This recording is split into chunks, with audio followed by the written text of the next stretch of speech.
or it was through the BattleNet post, and I did not realize it. But this is ProdofVoid, and he will be our Terran in the bottom left. Actually, let's start the screen on him. Thank you for sending this replay in ahead of time. And Doneson, something like that. He will be our red Zerg in the bottom right on Star Station. Don't really realize, or I don't really know why so many Terran and Zerg units appear to like this map so much, because it is a Protoss vessel by the looks of it. So I would like to keep to the race because I do have a certain care for my preferred race. Anyways, we will speed this up a bit, and we will see no weird gas timings, no weird Reaper timings like we have seen now a few times actually. I think we are up to about 3 Reaper games, but that is beside the point. It's still a little bit out of breath. Now I'm casting a few of these as well as taking care of that puppy. But we do have the Barracks coming out, slightly ahead of normal timing. No gas yet. We do see the 15 pool rather than 15 hatch coming from the Zerg. Usually do go for that 15 hatch on a 4-player map. It definitely helps with the economy part of the match. Other than that, though, still no gas. Let's not have another one of those games. Probably going to go for a command center or a one-rats fastest man for the Terran, especially since this is such a macro-oriented map. Seeing the pool, not seeing any hatchery, but it will be going down here soon, and you will see the drone going down towards that, and there goes the SCV. Did he see that, though? He did indeed. So he will react accordingly, throwing down 2, only 1. Getting the orbital, probably throwing down another Barracks here momentarily. And also getting that gas for any form of tech he wants to get. Probably going to get a tech lab here soon, I would assume. See, at the front he is starting a bunker, might start an expansion here soon also as well. And over here we have no gas being mined yet. A queen is on the way. And other than that, all is well at the Zerd's base. He will want to probably, what is he going to do with this? He is going to scout the Terran's base with this drone.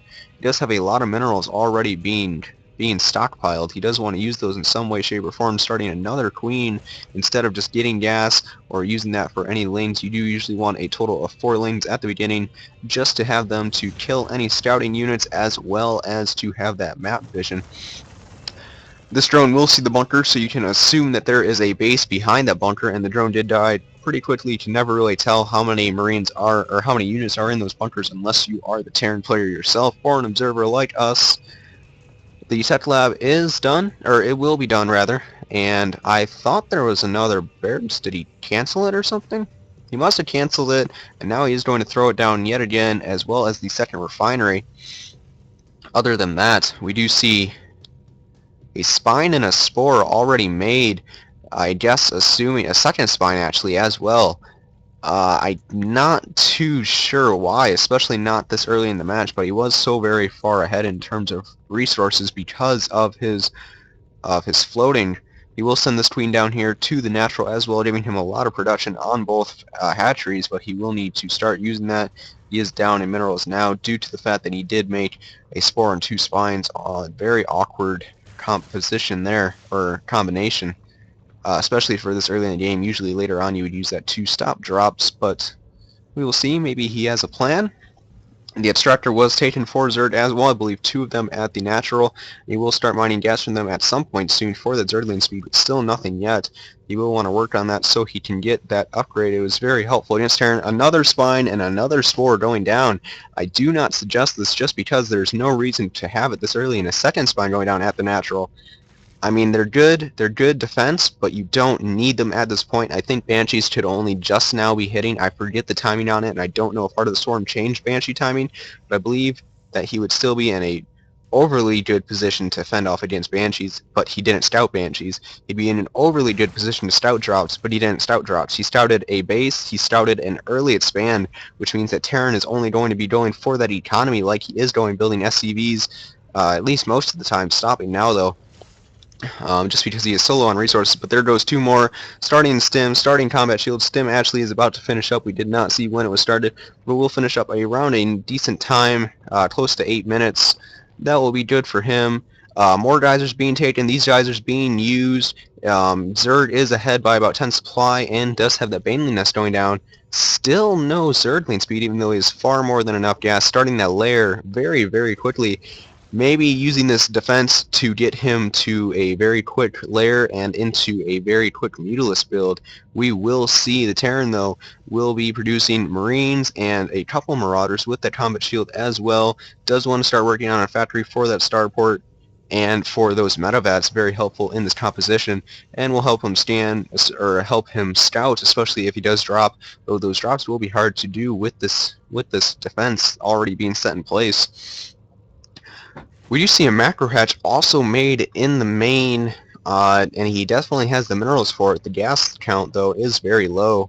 He will want to take a third base just because he has so many minerals. He doesn't have any way to spend this soon unless he just decides to make all of his Zerglings at one time, as well as whatever tech he decides to go. I'm very confused by this build, but maybe is something working for him. These units will be moving across the map. Will take out... Oh no, they will only shoot the drone with grenades in the face. And he will scout the third base, see that there's not a third here, see the army coming from across the map, and he will be very afraid. But he has so much larva here, and 9 of it is caught up in overlords of all things. A terrible mistake on his part. The Spinecrawler went down instantly, the Queen went down instantly. This base will be destroyed, as well as all of these drones being taken out. The drone kill count will keep going up, even though now they have left. 26 Zerglings are on the way. This base could still go down, though. These stemmed units do so much DPS, and now will start killing some of the Zerglings being caught because of the rally point. The rest of them just staying in the main, and this base will go down now, trying to mitigate the damage dealt by the Broodlings that do come out of those destroyed Zerg buildings. Here comes the Bio Army, though, and they will see the spawning field of Banelings, and they need to get out of there very quickly. Drones coming out as well. Everything getting blown up by the Banelings, though. One Marauder left to be eaten by the drones. No minerals to be found on him, though. So they will all go back to their mineral lines. And Zerg did hold off, but he lost his natural. And when you are on one base with 2 gas, with lair and a macro hatch as Zerg, you know you're in a very weird spot. He does have his normal third being created as well. Terran doesn't know anything about that and will have +1 finishing as well, so that will definitely help him in this next encounter.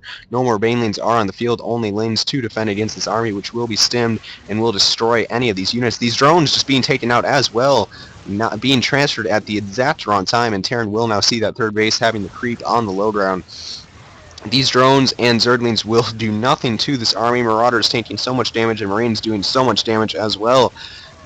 And this is basically it for the Zerg. He has a total of 6 drones on the field, slowly diminishing. That count is slowly diminishing as well, rather. And this Queen will be the last line of defense. 1 more Queen and 2 Spinecrawlers, but they're not really protecting anything at this point. Only Zerglings in production, but the Zerg is already in a terrible spot. 11 supply, 264. He should just leave here soon. Focusing down the Baneling Nest to make sure none of that happens again. More lanes coming out, but dealing nothing to this Marine Marauder army, which is mainly just Marauders at this point. All the Marines being taken out by those drones and Zerglings earlier in the fight. Now, with the last few Zerglings, though, they might just deal enough to take out this army, but he has a total of 1 drone. And that drone was the scouting drone that was checking the third. And now he calls GG, seeing that he has literally no income and had a very awkward build. The rest of his supply is in these 3 Zerglings that he does have. And there comes another drone. There it goes. He calls GG, and that is because he had a decent macro, but he got his gas late, as well as having a very awkward setup with those Spinecrawlers in the Spore in both the natural and the main, just reducing his early game worker count and mineral count by quite a bit more than what he would like. Terran just mass producing Barretts, though. Zerg is saying that he has a terrible win rate against Terran, hopefully not going to call some form of overpowered things, because this was solely due because of his very strange and very awkward wow, I just lost my train of thought yet again. But he did have a very awkward build order, and that caused him to lose this game, saying that Terran is so hard to beat at the moment. But at the same time, when you have no units, then I think any team is rather hard to defeat. But that was a good game for ProdofVoid, and thank you for sending in that replay.